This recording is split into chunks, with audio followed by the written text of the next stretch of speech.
મિત્રો, આ વાર્તા મારી પડોશમાં એક નવી આંટી રહેવા આવી તેની છે.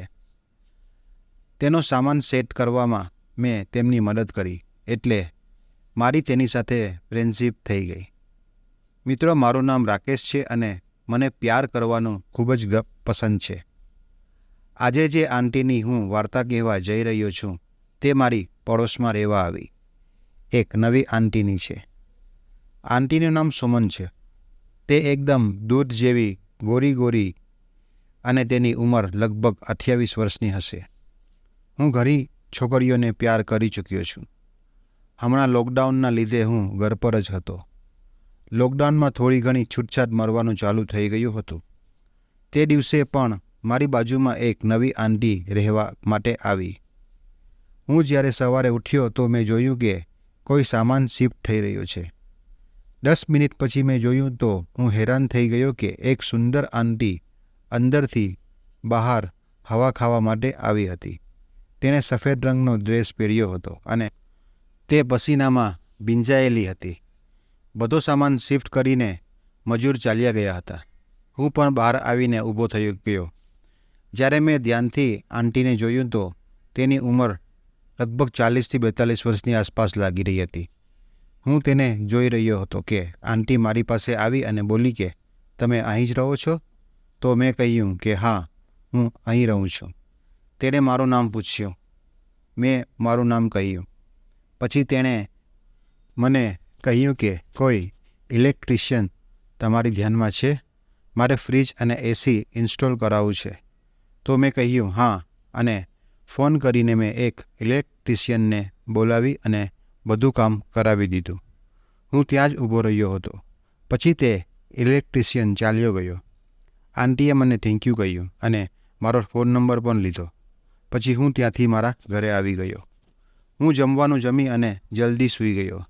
જ્યારે હું સવારે સૂઈને ઉઠ્યો તો મારા ફોનમાં 2 મિસ કોલ હતા અને એક અનનોન નંબર ઉપરથી 4 મેસેજ પણ હતા.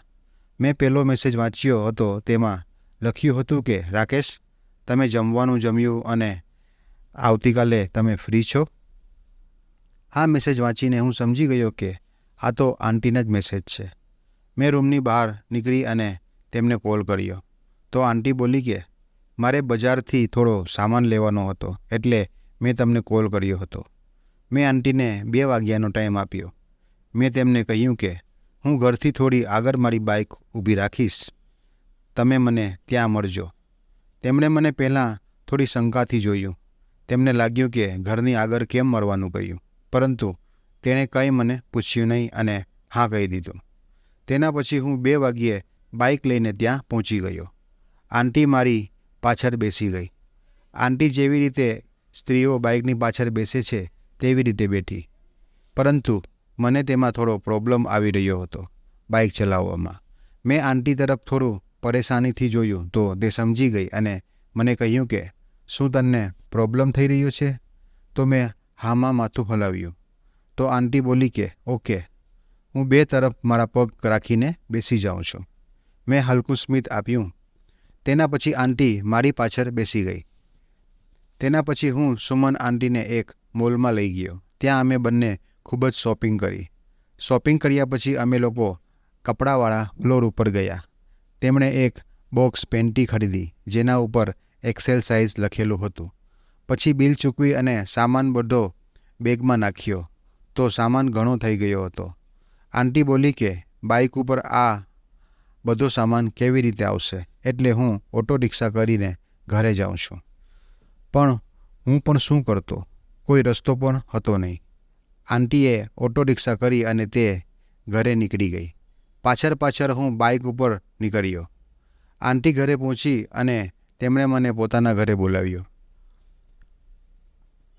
આંટીએ બહારથી જમવાનાનો ઓર્ડર કરી દીધો હતો. 10 મિનિટ પછી હું આંટીના ઘરે ગયો. અમે લોકો વાતો કરવા લાગ્યા.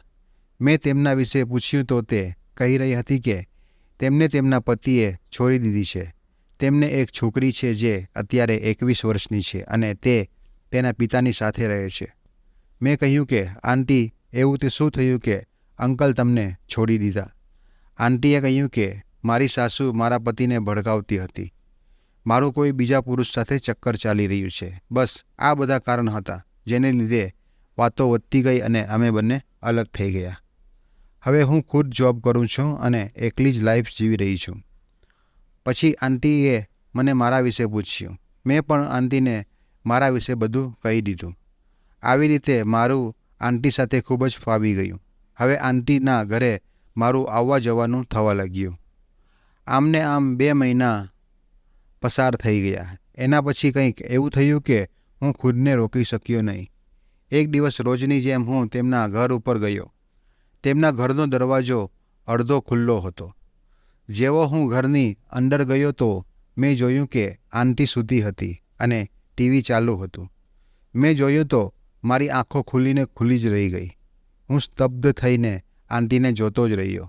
મિત્રો, જે મેં જોયું એ તમને હું અહીંયા કહી શકું તેમ નથી, પણ તમે સમજી જશો કે મેં શું જોયું. લગભગ 10 મિનિટ સુધી તો મેં કંઈ હોશ રહ્યો નહીં. મને હોશ આવ્યો અને હું ત્યાંથી નીકળી ગયો. તે દિવસે મને કંઈક અલગ જ અનુભવ થઈ રહ્યો હતો. મારી રગોમાં મારું લોહી એકદમ તેજ ગતિથી વહેવા લાગ્યું. હું કંઈક વિચારવા લાગ્યો અને ગલીમાં આવીને ઊભો ત્યાં એક સિગરેટ પીવા લાગ્યો અને વિચારવા લાગ્યો કે શું થયું. થોડી વાર પછી હું ત્યાંથી ચાલ્યો ગયો. આંટી હજુ પણ તે જ પોઝિશનમાં હતી. હું 3 થી 4 મિનિટ એમ જ ઊભો રહ્યો. તેના પછી મેં આંટીના પગને ફક્ત હાથ લગાડ્યો. મને આટલો ખૂબ જ મસ્ત અનુભવ થઈ રહ્યો હતો કે હું તમને અહીંયા શબ્દોમાં જણાવી શકતો નથી. પછી મેં થોડો અલગ જઈને આંટીને બૂમ પાડી. મારો અવાજ સાંભળી આંટી ઊભી થઈ. તેણે પછી પોતાનું નાઇટી સીધું કર્યું. મેં થોડું હસીને કહ્યું કે આંટી, દરવાજો તો બંધ કરો, કોઈ ચોર ઘૂસી જશે. આંટી હસવા લાગી અને બોલી કે ખબર નહીં ક્યારે નીંદર લાગી ગઈ.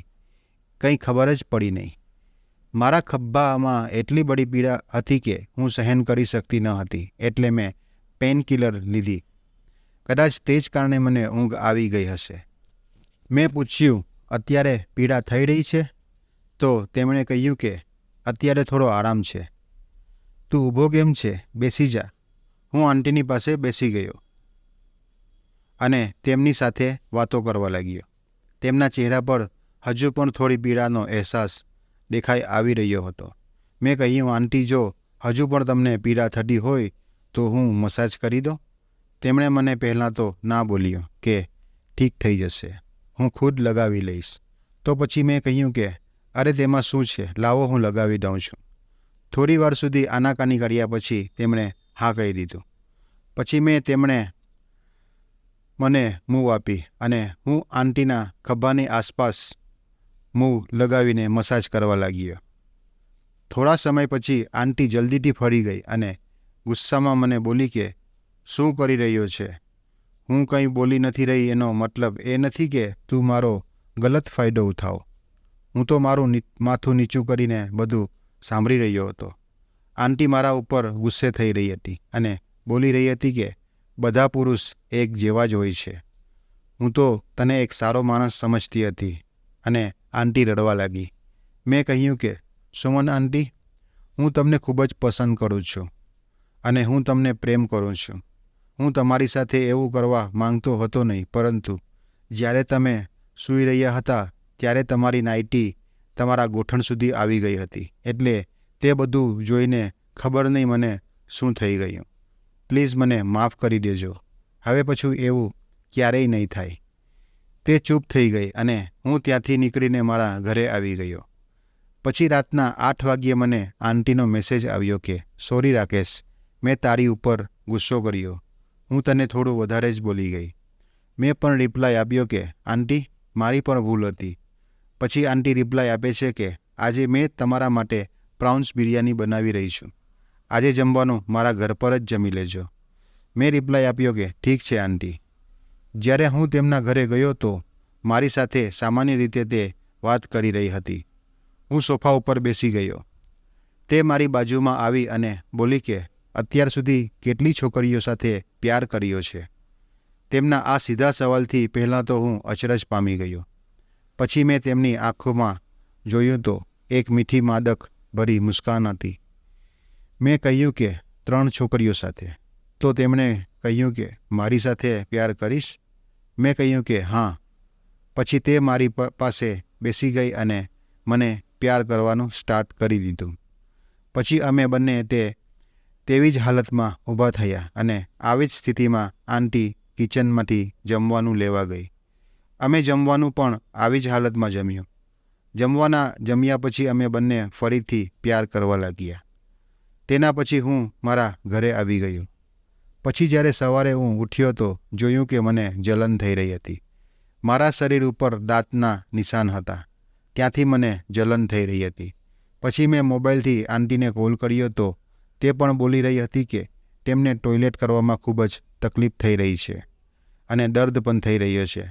મેં પણ તેમને મારા પપ્પુની પીક મોકલાવી અને કહ્યું કે મારો પણ તે જ હાલત છે. તેના પછી અમે ડિસાઈડ કર્યું કે 4-5 દિવસ સુધી પ્યાર કરશું નહીં. અમે બંને ખૂબ જ ખુશ છીએ. મજાની વાત તો એ છે કે આંટીએ મારા ઘરથી 4 ઘર છોડીને એક સ્થાયી મકાન તેમના માટે ખરીદી દીધું. મિત્રો, તમને વાર્તા કેવી લાગી? કોમેન્ટ કરી જરૂર જણાવશો.